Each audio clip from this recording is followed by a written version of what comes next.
Welcome to the bold analysis. How Musalia Mudavadi exposed himself to public political ridicule, facing embarrassment in his own backyard, is something that has really puzzled me.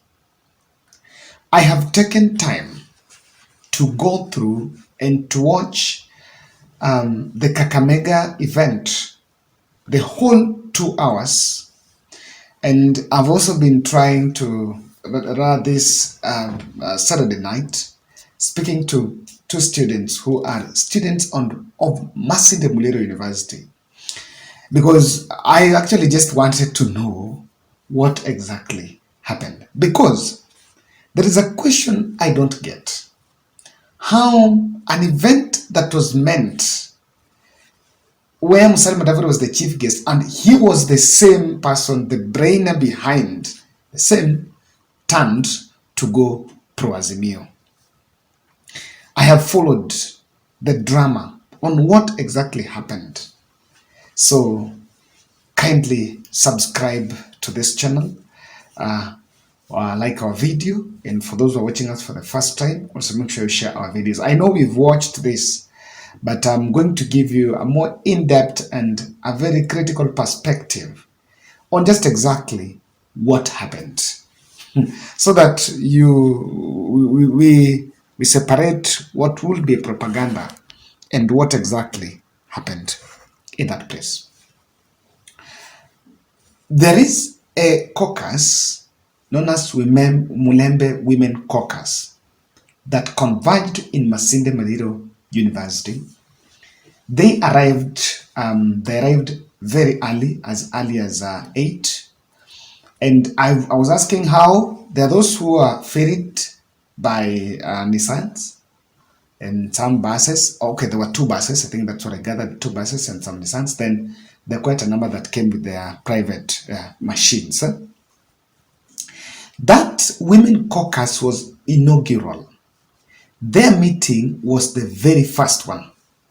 So it's not something. It's actually a women caucus that was being started. Categorically, from where I'm seated here, I can tell you that the women that were mobilized from across the counties of Mulembe, that is Bungoma, Trans Nzoia, Kakamega, Vihiga, and Busia.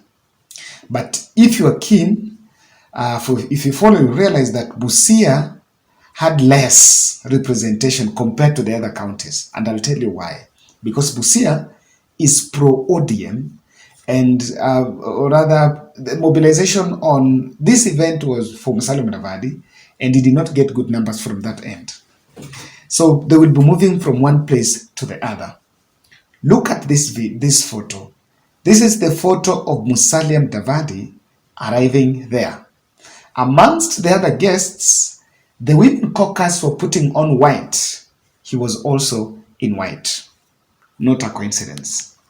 What am I telling you? Musalia Mudavadi was the brainer behind that caucus.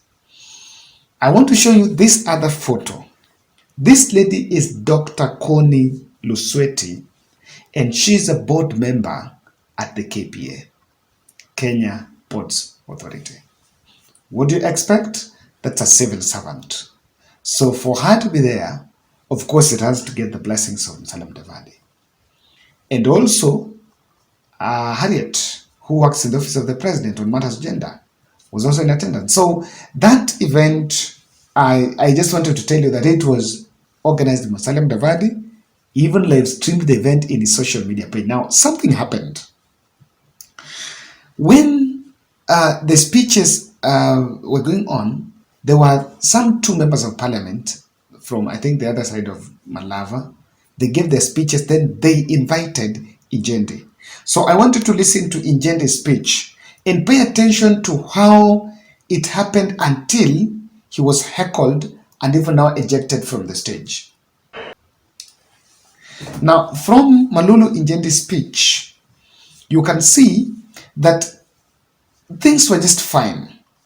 He said, in fact walikuwa wanafanya siasa throughout, But the moment he said William Samoei Ruto, now that group became very irrational. And the women there lost their temper. And I can tell you, I think if you watch that speech, it took time, hata wakitulizwa, and it had now for the security had to swing into action to make sure that those women wamenyamaza. And at that point, it's William Samoei Ruto. Now you will even wonder, what will be the problem? Because Prime Cabinet CS, the Prime Minister, I think maybe supposed to be there, is there, and that is the image of President Ruto. Now, Malulu Njendi was subdued as the women were even overheard heckling, and he had now to leave the stage. Before him, all other speakers were pro-Ruto. Now, you can make your observations there. You can make your observations there. Number one, the donation. If you look at the donation by Raila, he has not said how much, but Raila's donation was given to Elsie Muhanda, who is the women rep of Kakamega. The Musalia Mudavadi's donation, which he has said is 2 million, was handed over to Beatrice Adagala, who is the women rep from Vihiga. So she is on ANC, and Elsie Muhanda is on ODM. Now this is what is happening here, that this event was strictly political.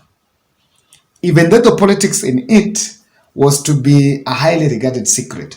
The lady carrying the 2 million that Musalia Mudavadi is saying is the Dr. Connie Lusweti, who I told you is a board member at KPA. So that's a sneak peek of what happened there. And what then puzzles me is this.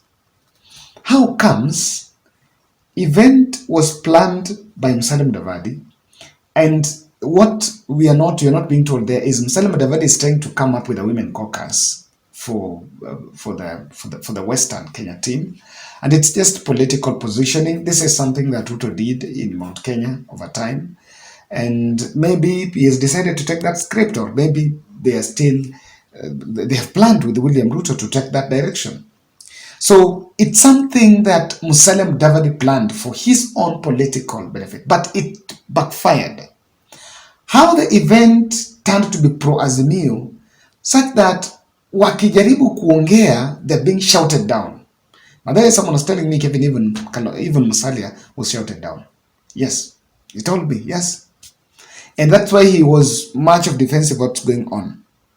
I want to tell you, what happened in that event, Musalia Mudavadi, who was the brainer behind it, entrusted some people, some leaders there who are Raila loyalists.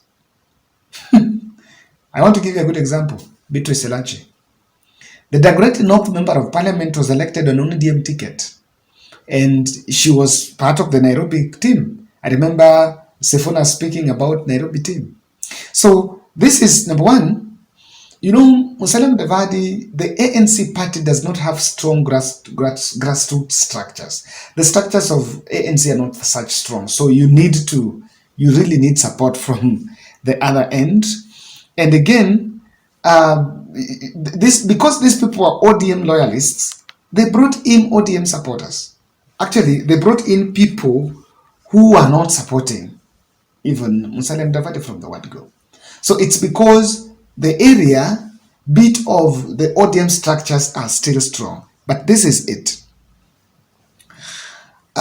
Political speeches that were defending the government ndio zilimuuza Mudavadi. Zilimuuza kwa sababu and I don't know, I think you need to also appreciate some the attendees there. There have been this tabia, it's this very, very, very, very disturbing character where when people go to a function, it might be far from a state function, but when someone who has a political seat from UDA will come up and talk about always be defending government. always defending what they have done and what they have not done and what they are yet to do and what they even forgot to do. So that tendency has been going on. And I think the women there were just saying, stop it, we don't want politics. From the word go, they were told, maybe they were expecting that's not going to be politics, but it was some bit of con game kwamba kujeni si siasa, lakini alipofika siasa ikaanza. It's because of the political speeches that were defending the state backfired. Unajua watu wanateseka. I was looking at tweet ya Kabando Kabando. He was telling that mass pricing is very easy. School fees, corruption, price of unga, be it fuel, lack of rule of law. There are many things that are happening. And he was saying that that could be why the population also became uncomfortable. The defending speeches. Number two, the other third thing, why that event turned pro-Azimio is Ruto's popularity is going down. Remember, that was also an institution. Masinde Muliro University, even the students, some of the students attended. By the way, wale wenye walikuwa na vuvuzela, if you realize there was mobilization, kuna watu walikuwa na vuvuzela hapo. So students were also there. Students have had their problems with President Ruto over time because of the discussion about help, amongst other things. And people in the universities are crying. Huko sasa ndio watu wanaumia sana kwa sababu the fees is ridiculously high. We used to pay 22,000, I think, during our time. Just tell us how much you're paying now. You will just find out how much the universities are paying according to the new circular. The fees is up. So that means that amongst even those women and attendees who are not exclusively just the women, also there were some that were just university students there who are ladies. And they attended, put on the white and go there and, okay, there was no accreditation on who to come. And that is why it's also a strong indicator for the intelligence to tell President Ruto that, look here, the popularity is going down. Lastly, Mudavadi was isolated by the ANC or the Western members of parliament, of the Western leaders. Now, how would he have the voice, or how would he marshal the mood well to support him if even the senator is not there? You could not see the Boni Khalwales, not even the Cleopas Malala, not even, the UDA members of parliament from the Western region. None of them were there. It's because this event was shrouded in some sort of secrecy that Musalia Mudavadi did not want it to sound political. From the word go, you just need to make it know it's you're behind it, because the person who was behind it, the brainer behind it, I can tell you, without blinking my eye, is Musalia Mudavadi. Let's fit in the next guy. So I want to see your comment on why do you think things changed.